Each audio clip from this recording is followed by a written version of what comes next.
we're back to, or down to our last two sessions of the day. By show of hands, who here has seen the movie Field of Dreams from the 90s? Okay, a bunch of us, yeah. You remember the quote, "If you build it, they will come"? Well, my favorite quote about internal communication is, "If you build it, they won't come." You can't just build it and then they come. So our next session will dive into that a little bit. And the talk that we have for you now is called Been There, Done That, Recipes for Successful Comms Channel Adoption. So I'll welcome up our speakers now. And to host this session, I'd like to welcome Staffbase's Customer Success Manager, Mariana Durandard.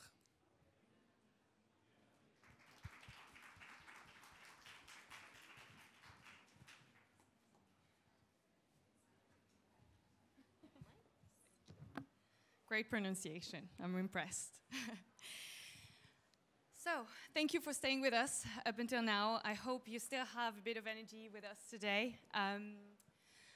Today's session, now we're going to be talking about channel adoption, really. We talked about content creation, we talked about messaging, about framing, about authenticity. But what is all this if you don't have adoption in the first place? So today we have Joanna and Kim with us, who are going to share their secret recipes for successful channel comm adoption. So I hope you're all ears. And before we start, I'd like to ask you to maybe quickly introduce yourself, the company you work for, and how long you've been using Staffbase. Who would like to go first? Sure, I'll start. So my name is Kim, and I work for Vodafone Ziggo. That's a telecommunications company in the Netherlands, which is where I'm based also, so it was a nice trip to London. And within our customer operations department, so all customer-facing colleagues, such as technicians, customer services, they need internal comms, of course, because they need to be informed before a customer reads something online. And that's what I and some colleagues, of course, am responsible for.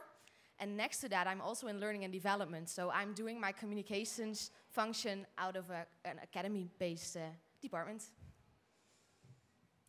My name is Joanna. I work for a Luxembourgish bank in internal communications. Thank you. And how long have you been using Staffbase for? We launched our app in January this year, so we're quite new still. For us, the app has been live for around 3 years, maybe even a bit more. It started with our technicians, which are about 1,800 people. There was the app rolled out first, and later on, for about 2 years now, we added much more colleagues and also the desk workers of customer services. And we have a population of about 5,500 people in the app right now. Thank you. So let's start from the beginning and maybe a little flashback. So you've done your research. You've selected your digital solution for internal comms. And now comes the dreadful moment of when you have to press that launch button. And you're here sitting and thinking, is anyone going to adopt this solution? So you've probably been there and done that. And you've both been really successful so far. So thank you again for accepting to share your experience, your insights, your success stories, but also the lessons learned from that. And just to start with the beginning, can you maybe come back from the beginning, describe your journey and the main challenges that you faced? So, like in a lot of other companies, like many of you have already mentioned today, when the pandemic hit, we had to look at the way we were communicating. The tools that we've had before were working then, but the pandemic made it even more apparent that we needed a new channel of communication to reach our employees in the best way. I think something that's very easy to underestimate is how much you're going to actually have to convince people. It's easy to assume that just because you've got a great idea and you're really passionate about this idea, that everyone else is going to think that it's a great idea as well. So before we were even able to start building our new platform, there were a lot of hoops to jump through and a lot of compromises to be made to make sure that everyone would be on board on what we were creating. Another challenge that we faced was, how are we going to do this technically? You know, we have a great idea, we know exactly how we want it to be, but are our current systems compatible with that? And these technical blockers are something that you're going to want to identify sooner rather than later. So a lot of stuff to get sorted out before you press launch. And if you press launch, yeah, we want to go live big. So we went live with a Coco Check It Out campaign, especially for our customer services department, because for our technicians, before Coco, there wasn't really an easy way to reach them because they are in a bus, they are on the road, they are visiting customers. So an app on their mobile phone was really needed, was something that they already told, yeah, we need this. And for the customer services department, we actually had a communications platform in place, and that just didn't meet our wishes. It wasn't web-based, so it was only a mobile app. And if you are working on your laptop, it's much easier to open a tab and open Coco, which is the name of our staff-based platform, open Coco and just get the communications you need. So we launched with a campaign, Coco Check It Out, and we really got ambassadors out of all locations throughout the Netherlands, which are about 15, to help with that. Because I can post unique content, which we did, of course. We had a message from our director and some fun stuff and a questions and answers channel. And we put malfunctions in the app, so if there is an outage in a customer area or a system isn't working, you open Coco and you know what to do, you know what's happening. But people need to come back to the app. So the unique content needs to be there when launched, but also throughout the rest of the period of time. Because the registration rate, we had that done pretty quickly, but then people need to come back to the app and log in again. So really unique content and planning, and stick to the plan. Thank you for sharing that. I'm sure a lot can resonate with these challenges here in the audience. And also looking back once again, if you had to think about what are the things that went better than expected, and on the other hand, what are the things that went worse than expected? Any bad surprises? I think, working in a bank, we're quite a traditional company, and I definitely expected the adoption period to be much slower, and that we would really have to guide our employees to the platform, which is called Blink. But we quite quickly realized that our employees were going to take a very big part in creating Blink and creating content. I had expected that our comms team were going to be really driving the content and having to guide people to Blink and to put their messages on there, but we quickly saw that they were happy to do that themselves.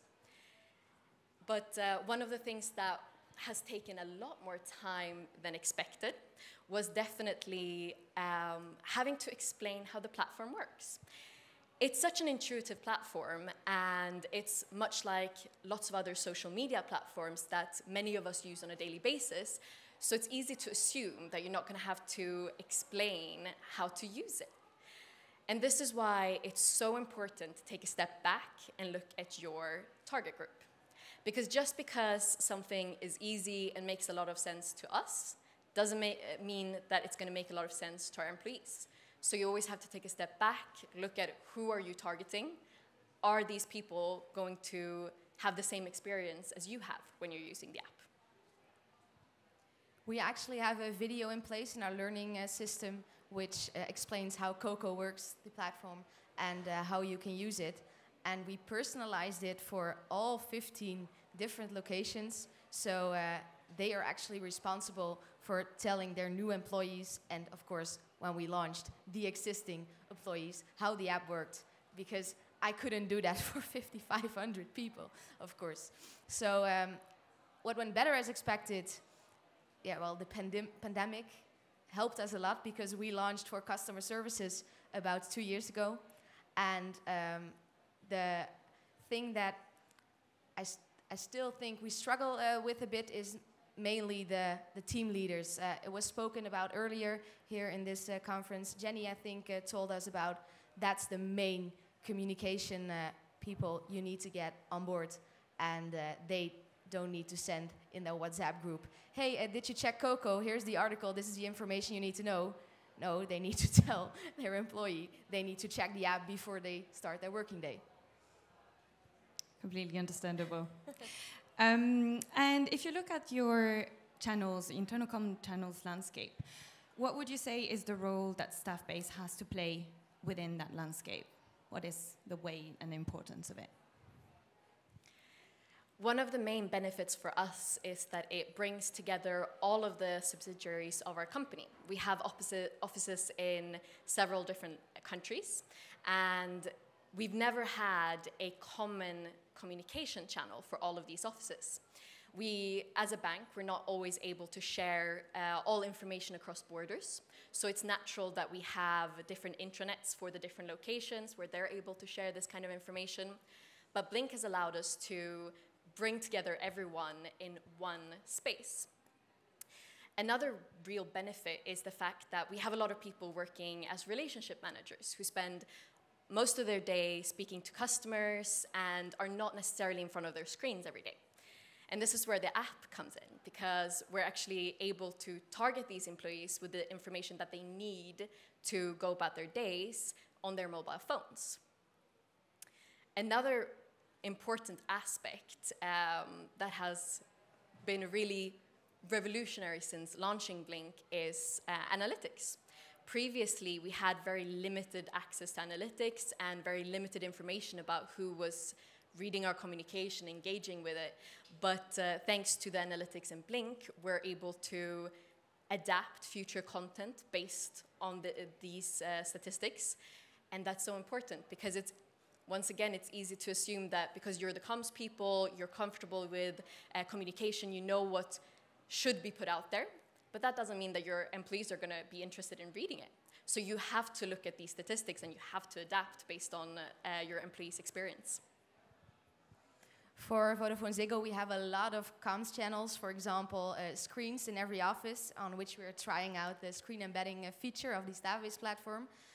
But Coco is our main communications channel for all the customer-facing service employees. And next to that, they have posters, they have a newsletter. Sometimes there is a big event in the office, which is like an in-person event or digital webinars. But we all try to structurize it as much as possible and have a message repeated differently, but repeated a lot, so that people can really, really get what they contribute to what VodafoneZiggo stands for, and that's enjoyment and progress with every connection. And if I look at our comms channel adoption, we have Coco now as our main platform, but Coco got really big because we quit with other things, and everything is in Coco now, and we need to structure again because it's a bit much right now. But that's because it's such a big success and everybody wants to quit their emails and wants to communicate via Coco now, that we need to check again. Is it really needs to know information? Because yes, then you get all the attention you want. Is it fun content that performs really well, as you heard earlier today? Or is it just nice to know, but you don't really need to know it to do your job? Then it can be found a little bit later in the app and not big on the home screen or in the screens at the offices. And I think if I can add to that, this is such an important point because we usually have more than one communication channels. We have several that really have different purposes. And it's so important to not just define those purposes for yourself and the communications team, but define those purposes for your employees to make sure that they understand what to expect to see on the screens, on posters, on an intranet, and on your platform, to manage their expectations and make it easier for them to navigate through all of the different channels that they're going through throughout the day. Absolutely agree. And you mentioned, for example, your app getting really big after almost 3 years, that you wanted to restructure. What would be the next step of the evolution of that channel for you? Question to both, obviously. Yeah, well, right now we're not really using the option of communicating to all of our employees. We really personalized all content so that it's very relevant to an employee. If they log in to the app, they see stuff that's happening in their department, team managers who are new, who are just trying to tell their story, like an interview setting, getting to know them. But sometimes we have to post a message 4 times, and it's exactly the same because we don't have a space created for all employees. And now that Coco really is our main channel, we need to get back and like design maybe a new homepage, for example, so that it's still very targeted, but it's also like the need to know information is right in front of you, and for the more fun content, you know where to find it, because people always do. I mean, for us, having launched Blink only in January this year, we're very early in the journey. We still have a long way to go, and there's still going to be lots of work to do. In an ideal world for us, we obviously want Blink to be the one place where our employees go for important information. And we want to see these employees feeling comfortable, engaging more on the platform, and publishing themselves. We know there's one topic that is some of our employees are uncomfortable interacting on Blink because they're afraid that it might seem that they have nothing better to do in their day than to go on this platform and like and comment on content. And this is a real issue that we have to address, but it's going to take time. It doesn't just happen overnight. It's a change of culture as much as it is a new tool that you're bringing to the table. Got it. Thank you for sharing. And with your platform, how do you manage the transparency?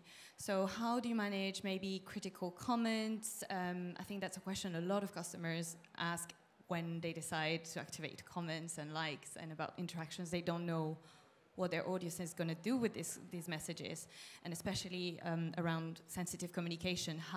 What is your experience with transparency and critical comment management in general?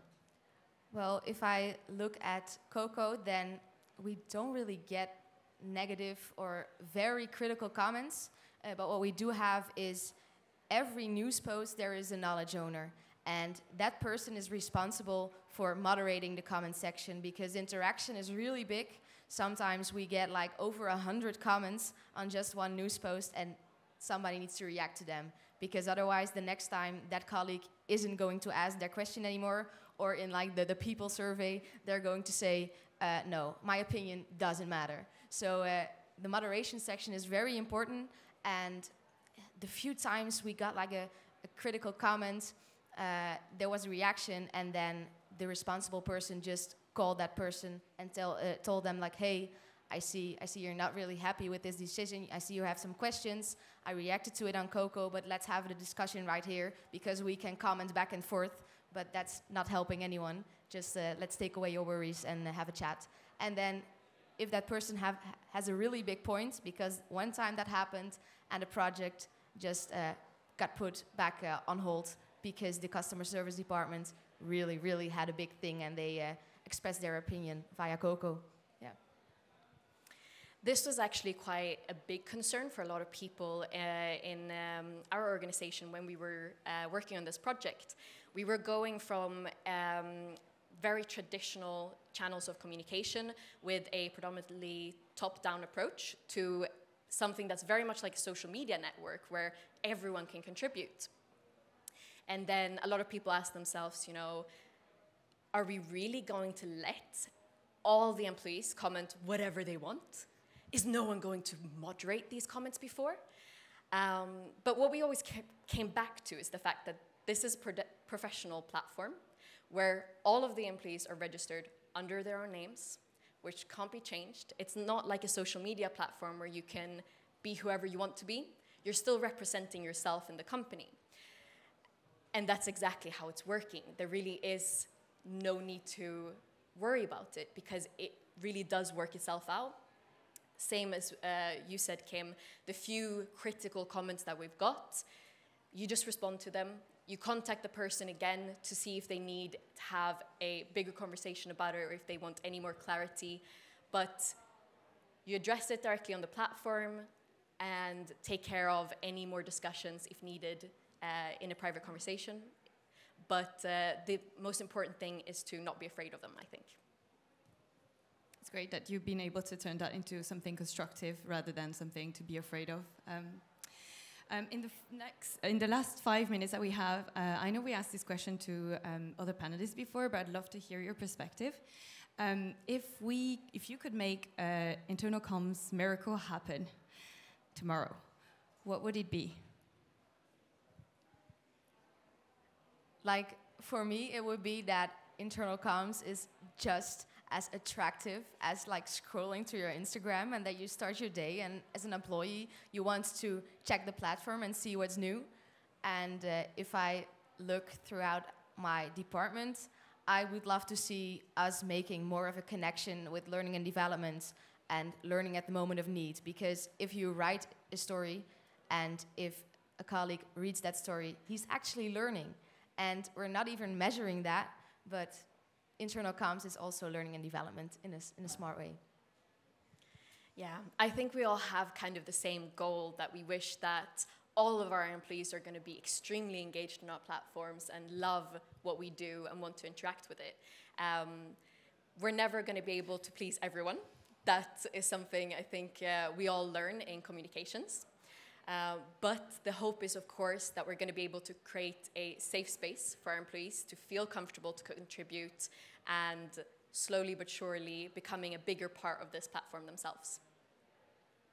I love that. Thank you so much for sharing all of your secret recipes. And I hope you took note. And yeah, I'd like to just wrap it up. Thank you so much for being here again. And thank you.